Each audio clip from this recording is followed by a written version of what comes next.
Oke, baik, sebelumnya Assalamualaikum warahmatullahi wabarakatuh. Perkenalkan, kami dari kelompok 2. Di sini kami ingin mempresentasikan hasil kerja kelompok kami terkait sejarah dan perkembangan agama Islam yang disebarkan oleh Pangeran Leboyo. Dengan saya sendiri, Arya Chandra Prastio dan kami belakang 006 dan teman-teman saya yang bergantikan dengan NIM akhirat 010. Saya Aisyah Suzuki dengan NIM belakang 024. Saya Nila Mufira dengan NIM belakang 034. Saya Jajar Bingung Safik dengan nomor NIM belakang 019. Saya Zerdina Zara dengan NIM belakang 016. Selamat menyaksikan.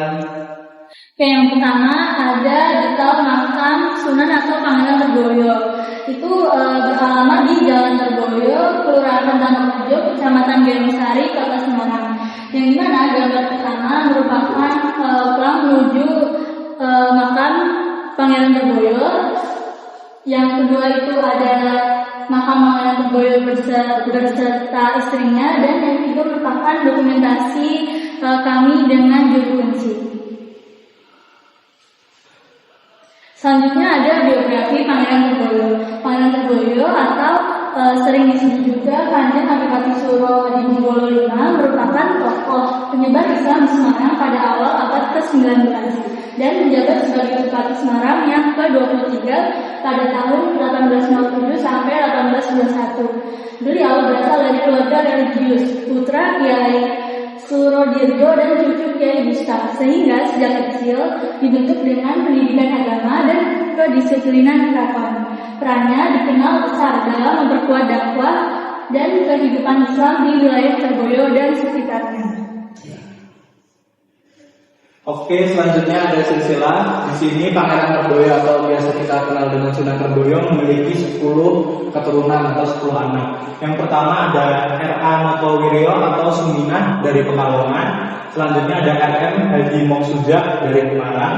Yang ketiga ada R.M. A. Notodiningrat atau Mosaleh dari Lasem. Yang keempat ada R.A. Geraco atau Raden Adi Sumila. Yang kelima ada R.M.T.A. Suryonegoro dari Sumenep. Yang keenam ada RMP Jodo Dimarno atau Sopoger. Yang ketujuh ada Surjowinto dari Banyumas. Yang kedelapan ada RMA Cokro Diningrat dari Rembang. Yang kesembilan ada RMAP Surjoko Kusumo dari Semarang. Dan yang terakhir ada RMPP Suryomijoyo dari Salatiga. Adapun metode pendidikan Islam sendiri, di mana Pangeran Sunan Hadimulyo atau Leboyo ini ulama Kepulauan Leboyo yang menyebarkan Islam melalui dakwah dan pendirian Masjid Islam Leboyo. Ia mengajarkan masyarakat serta dakwah dengan pendekatan budaya seperti para wali songo, di mana tercermin pada arsitektur masjid dan mimbarnya, dan usahanya membuat seorang bajak laut bertobat dan menjadi pengawalnya, sehingga wilayah Semarang berkembang lebih sejahtera.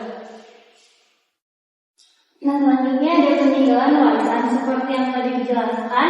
Yang pertama itu ada Masjid Terboyo. Nah, Masjid Terboyo sendiri merupakan peninggalan utama yang menunjukkan peran Pangeran Leboyo sebagai pemimpin religius dan administratif. Dibangun pada tahun 1821, masjid ini menjadi pusat dakwah Islam di pesisir Semarang. Nah, meski sering direnovasi karena banjir dan rob, keberlanjutannya mencerminkan komitmen masyarakat menjaga nilai sejarahnya. Nah, berikut adalah gambaran masjid besar Terboyo. Next, kemudian ada Sumur Tua. Nah, Sumur Tua ini berada di kompleks masjid yang memiliki nilai historis dan antropologis.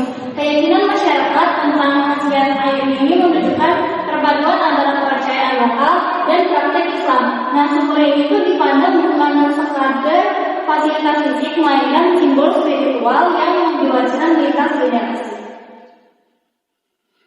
Nah, selanjutnya ada makam Sunan Leboyo.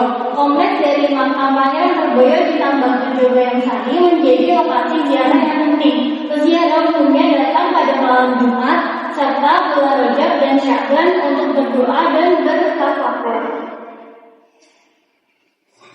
Nextnya ada peran Sunan Leboyo dalam Islam sejauh pesisir, yaitu Sunan Leboyo ini merupakan tokoh penting dalam penyebaran Islam di pesisir Semarang. Meskipun bukan dari bagian Wali Songo, peran islamisasinya di Jawa pesisir ini meliputi yang pertama ada penyebaran Islam di Semarang, Beliau ini dikenal sebagai figur utama penyebaran ajaran Islam di wilayah Semarang yang strategis sebagai jalur perdagangan dan Depok seputaran Jawa. Yang kedua ada peran pemerintah dan sosial sebagai Bupati Semarang pada tahun 1827 sampai 1821 bernama Raden Mas Haji Muhammad Saleh Matlodiningrat.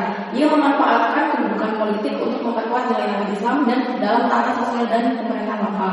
Kemudian yang ketiga ada pusat kegiatan dakwah. Makamnya yang di Lirboyo ini menjadi pusat ziarah, mencerminkan pengaruh spiritualnya. Kemudian ada tradisi hal yang masih berlangsung menunjukkan kuatnya dakwah warisan beliau. Selanjutnya ada kesimpulan. Sunan Terboyo atau Kanjeng Adipati Suroh Hadimulyo V berperan penting dalam penyebaran Islam di Terboyo dan Semarang dan wilayahnya. Sebagai bangsawan sekaligus ulama, beliau memiliki pengaruh sosial, politik, dan keagamaan yang kuat. Dakwahnya dilakukan dengan cara lembut dan adaptif melalui pendekatan budaya, sehingga Islam mudah diterima oleh masyarakat pesisir yang masih dipengaruhi oleh tradisi lokal serta unsur Hindu-Buddha.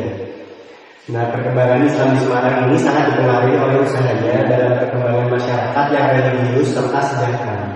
Hingga kini, Masjid Terboyo, sumur tua dan kompleks makamnya menjadi bukti nyata warisan spiritual serta historis yang ia tinggalkan. Secara keseluruhan, kontribusi Sunan Terboyo menunjukkan bahwa Islamisasi Jawa pesisir berlangsung bertahap, bijaksana, dan selaras dengan kearifan lokal, sehingga memberikan dampak yang tetap terasa hingga sekarang. Sekian presentasi dari kami, kurang lebihnya mohon maaf. Wassalamualaikum warahmatullahi wabarakatuh.